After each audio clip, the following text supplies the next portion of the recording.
Alors, je vais vous proposer une petite vidéo pour créer un salarié sur EBP Pay et vous allez voir que c'est très très simple.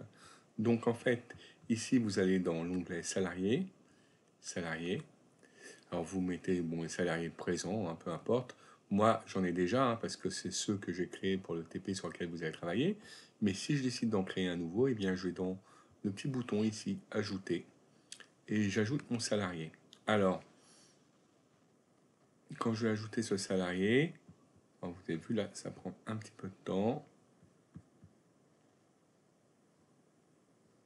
On va le laisser, voilà.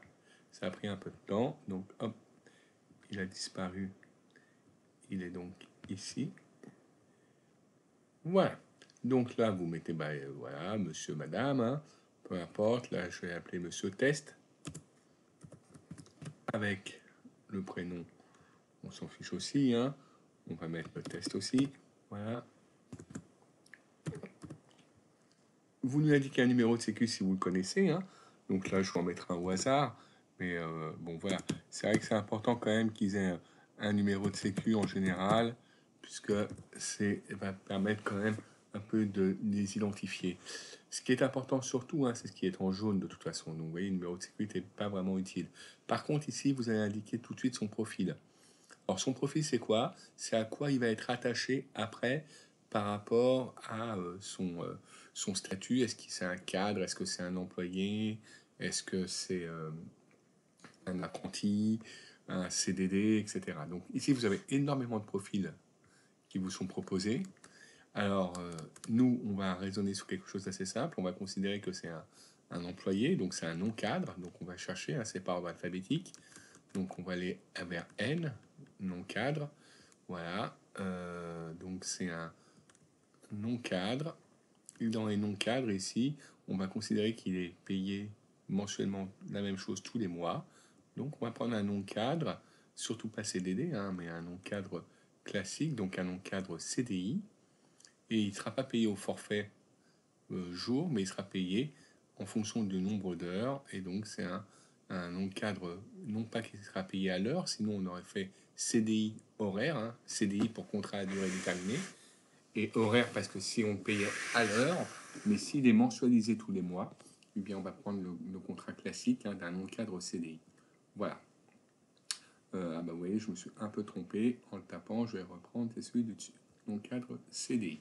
Voilà. Il faut absolument y mettre une date d'entrée dans l'entreprise. Donc là, par exemple, je vais mettre le 1er janvier 2021, parce que ça va aussi permettre à plus tard de pouvoir gérer éventuellement son ancienneté dans l'entreprise. Bon, après, vous pouvez mettre ses coordonnées, sa situation familiale, etc. Ça dépendra des informations que vous avez besoin. Mais là, ça n'a pas trop d'importance par rapport à la création du salarié. Par contre, ce qui est important, c'est d'aller dans l'onglet contrat ici. Et dans l'onglet contrat, eh bien, d'indiquer ici le type de contrat dans lequel il est. Donc déjà, ici, vous pouvez mettre le motif d'entrée, si vous le connaissez. C'est-à-dire, est-ce que c'est un CDD? Est-ce que c'est un CDI? Est-ce que c'est une embauche définitive, etc.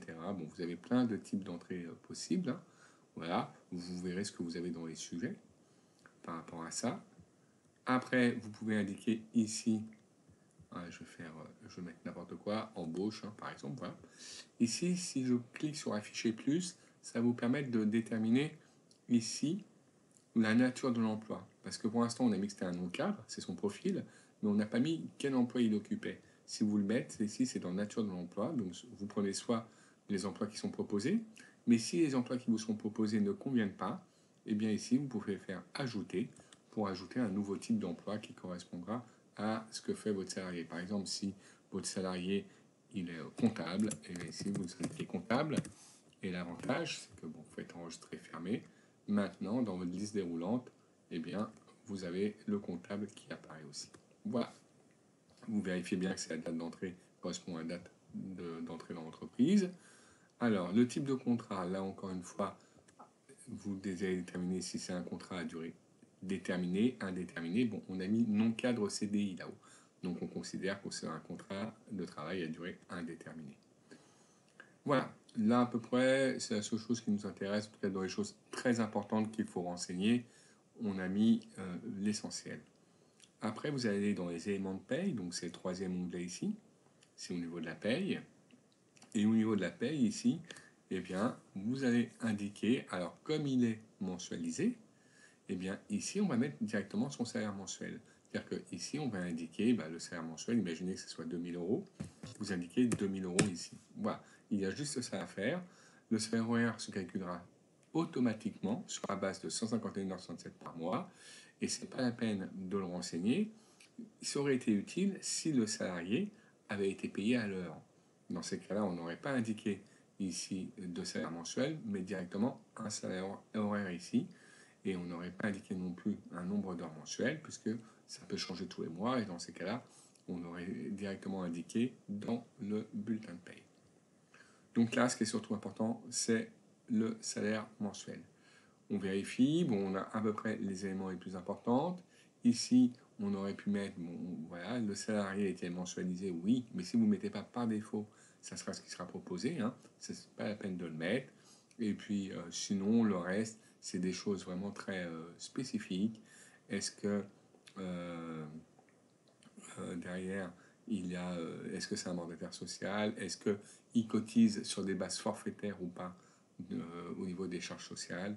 Bon, là, on reste sur quelque chose d'assez simple, donc ne vous embêtez pas avec ça. On va rester sur quelque chose d'assez classique. On n'est pas non plus obligé de mettre le niveau, le coefficient d'indice, etc. C'est pas vraiment utile, hein. Alors, évidemment, quand on est dans une grande entreprise, eh bien, c'est important d'avoir ce classement, mais dans une petite PME, parfois, on s'en passe. Enfin, une dernière chose, le barème du PASS. Alors, on va prendre le barème par défaut, c'est-à-dire que c'est le prélèvement à la source. Alors, logiquement, ce prélèvement à la source, c'est un taux qui est communiqué par l'État, par les impôts, et qui est télétransmis aux entreprises, qui l'intègrent directement dans le logiciel de paye. Hélas, nous, évidemment, on ne peut pas faire ça. Donc, vous verrez qu'on a un taux par défaut qui est proposé à chaque fois en fonction du revenu du salarié. Vous verrez ça quand on travaillera sur le bulletin de paye.